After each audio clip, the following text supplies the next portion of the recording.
Hello दोस्तों, स्वागत है एक और न्यू फ्रेश वीडियो में। आज आपका स्वागत करता हूं एक नए टॉपिक के साथ। और आज का टॉपिक है संत कबीर दास जी का जीवन परिचय। तो आज मैं आपको स्टेप बाय स्टेप संत कबीर दास जी का जीवन परिचय समझाने वाला हूं, तो मेहनत को समझिए। वीडियो अच्छी लगी तो लाइक और शेयर सब्सक्राइब ज़रूर करना। और चलिए स्टार्ट करते हैं इसको। और सबसे पहले देखिए, कबीर जी का सही नाम, पूरा नाम क्या है। तो कबीर जी का नाम है जी, आपने देख चुके हैं, संत कबीरदास इसका सही नाम है। इसके अन्य नाम भी मैं बता देता हूँ क्या है, मैंने लिखा नहीं है क्योंकि वो इतनी ज़्यादा इम्पोर्टेंट नहीं है। वैसे आपने सुना होगा इसको कबीरा भी कहा जाता है, इसका नाम कबीरा भी है। और एक और नाम शायद मेरे को याद नहीं आ रहा है, आप गूगल कर लेना, गूगल से आपको 2 नाम और मिल जाएंगे।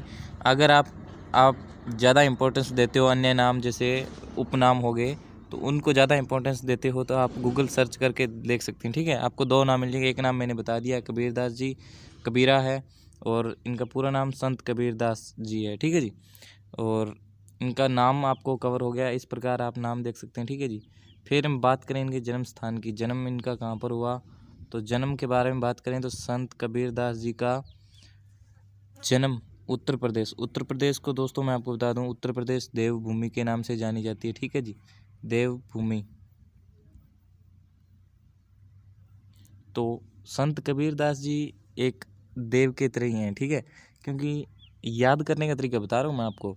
संत और देव और महाजन ऐसे लोग वहाँ पर ही उनके जन्म स्थान हुए हैं। ठीक है जी, और इसलिए नाम याद करना इजी हो जाएगा। और ज़्यादातर कमेंट में मुझे यही देखने को मिलेगा कि उत्तर प्रदेश के लोग ज़्यादा होंगे। ठीक है, वैसे मैं राजस्थान से बिलोंग करता हूँ, लेकिन आप अपने राज्य का नाम ज़रूर कमेंट में बताएं कि आप कहाँ से हैं। ठीक है जी, और जन्म स्थान आपने देख लिया। संत कबीरदास जी का जन्म उत्तर प्रदेश राज्य में हुआ। ठीक है, राज्य तो है, अगर इसके अंदर पूछे जाए, अंदर पूछे तो वाराणसी के अंदर नहीं, वाराणसी के पास। ओके, ये चीज़ आपको ध्यान रखनी है, वाराणसी के पास। वाराणसी इसका प्राचीन नाम काशी है। ओके, मैं लिख के दिखा देता हूँ, काशी, काशी इसका प्राचीन नाम है, और वर्तमान में इसे वाराणसी कहा जाता है। ठीक है जी, वाराणसी के पास लहरतारा में हुआ, लहरतारा। ठीक है जी, लहरतारा, ताल भी है, लहर जैसे लहरतारा, इसके आगे ताल भी आप लगा सकते हैं, और नहीं भी लगाएं तो भी कोई इतनी प्रॉब्लम वाली बात नहीं है, लहरतारा भी लगा सकते हैं। लहरतारा नामक स्थान पर हुआ, और इसका जन्म कब हुआ, 1398 में। ठीक है, 1398 में। इसकी दोस्तों मैं डेथ डेट नहीं बता पाया, वो मैं आपको बता देता हूँ। जैसे 1518 के आसपास इसकी डेथ है। ठीक है जी, 1518 ईस्वी में इसकी मृत्यु हो गई है। मैंने इसमें लिखा नहीं है, आप अलग से इसको नोट कर लेना। मृत्यु 1518 में हुई है इसकी, और इसका जन्म 1398 में हुआ। लगभग 120 साल के इन्होंने 120 साल जिए। आप इनको कैलकुलेट भी कर सकते हैं, 1398 में 120 जोड़ देना, आपका सही आंसर आ जाएगा, डेथ डेट। ठीक है, मृत्यु दिनांक आ जाएगी। ठीक है जी, तो यहाँ तक आपको मैं उम्मीद करता हूँ कि यहाँ तक आपको समझ में आ गया, ये कवर हो गया होगा, नाम इसका पता चल गया और जन्म स्थान आपको पता चल गया। और अब बात करते हैं नीचे इनकी रचनाएं। रचनाएं भी इनको याद करने की कोई ज़रूरत नहीं है, बहुत सिंपल है।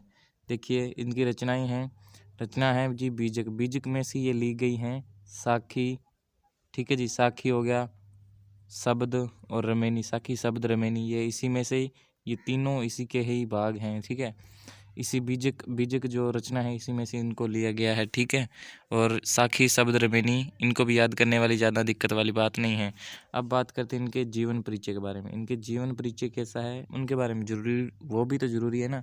मैंने कुछ इस प्रकार पॉइंट लगा रखे हैं, ये देखिए आप, ये पॉइंट है, ये पॉइंट देखो, ये पॉइंट देखो, ये मैंने पॉइंट है, तो ये अलग अलग लाइनें हैं, मैं आपको समझाऊंगा एक एक बारी बारी से। देखिए, कबीर भक्ति काल के निर्गुण धारा के श्रेष्ठतम विद्वान कवि थे। आपको पता है कबीर, आपका नाम सुना है, ठीक है। भक्ति काल मतलब जो आज हम आधुनिक काल जी रहे हैं उस समय भक्ति काल था। ठीक है, भक्ति काल के निर्गुण धारा के, निर्गुण, एक जैसे मीराबाई है वो सगुण धारा के उपासक थी, और यह है निर्गुण काव्य धारा के। ठीक है, निर्गुण काव्य धारा भी लिख सकते हैं, निर्गुण धारा भी लिख सकते हैं। ठीक है, मैंने आपको इजी करने के लिए निर्गुण धारा ऐसे इजी वर्ड लिखे। ठीक है, निर्गुण धारा के श्रेष्ठतम, भाई कबीर जी तो श्रेष्ठतम ही गिने जाते हैं ना, आज पूरी दुनिया में परिचित है, वो परिचित है। ठीक है, चर्चित है। तो श्रेष्ठतम हमें अपने आप से ही अपने विवेक से ही लगाना चाहिए, ठीक है। जैसे श्रेष्ठतम विद्वान कवि थे, अब अगर हम चाहते तो सीधे लिख सकते कि निर्गुण धारा के कवि थे, नहीं, हमने थोड़ा सा दिमाग लगाया, श्रेष्ठतम विद्वान कवि थे, ठीक है। इस प्रकार आपको लिखना है।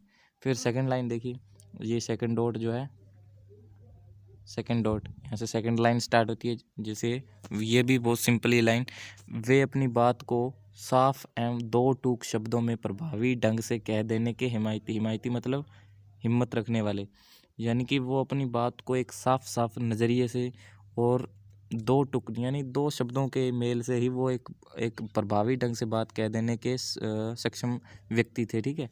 ये भी सिंपल है, आजकल ऐसे लोग भी हमें कहीं ना कहीं देखने को मिलते हैं, लेकिन कहीं कहीं नहीं मिलते, कोई बात नहीं, लेकिन ये उनकी विशेषता के रूप में है, आप समझ सकते हैं ये मैं क्या कहना चाहता हूँ, ठीक है। तो वे अपनी बात को साफ साफ एवं दो टुक शब्दों में प्रभावी ढंग से कह देने के हिमायती थे। बिल्कुल ईजी है बेटो, सिंपल है ना। तो ये चीज़ तो आपको याद होनी चाहिए, ओके।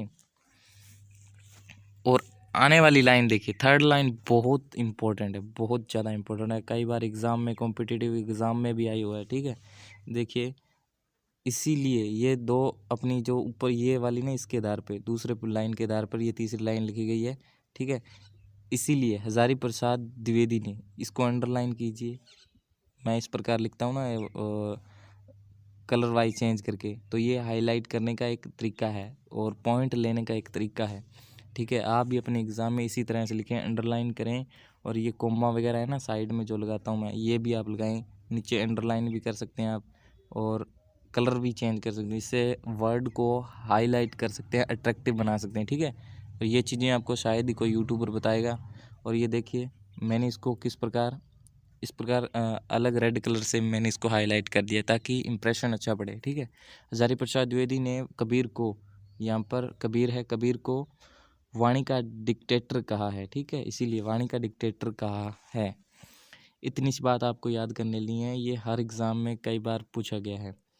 फिर देखिए, बहुत ही सिंपल लाइन लिखी गई, उन्होंने देशाटन और सत्संग से ज्ञान प्राप्त किया। भाई आप सेंस वाली थोड़ा दिमाग लगा के सोचो कि जब 1398 साल में उनका जन्म हुआ, वहाँ पर क्या स्कूल थे, क्या विद्यालय थे, क्या कॉलेज थे, नहीं थे ना। तो वो उनका एक शिक्षा ग्रहण करने का एक ही जरिया था, यानी कि घूम फिर के, देशाटन मतलब घूम फिर के, देश दौरे करके यात्रा करके, उसी तरह से वो ज्ञान अर्जित करते थे। और दूसरा माध्यम था सत्संग, सत्संग से तो एक माध्यम था, उसी से ज्ञान प्राप्त किया उन्होंने। और ये भी देखो, मैंने अपने आप से जोड़ कर लिखी है, सिंपल लाइन है, सिंपल, वेरी सिंपल लाइन है। वे आंखों देखे सत्य और अनुभव को प्रमुखता देते थे। ये उनकी एक श्रेष्ठतम विशेषता ही तो है, विशेषता ही तो लिखी, वही तो है।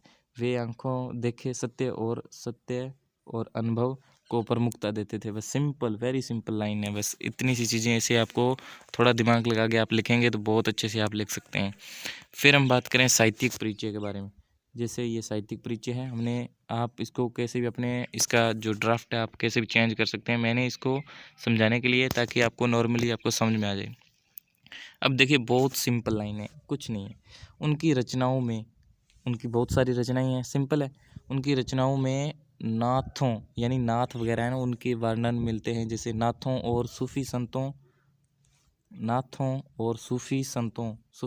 की बातों का प्रभाव मिलता है।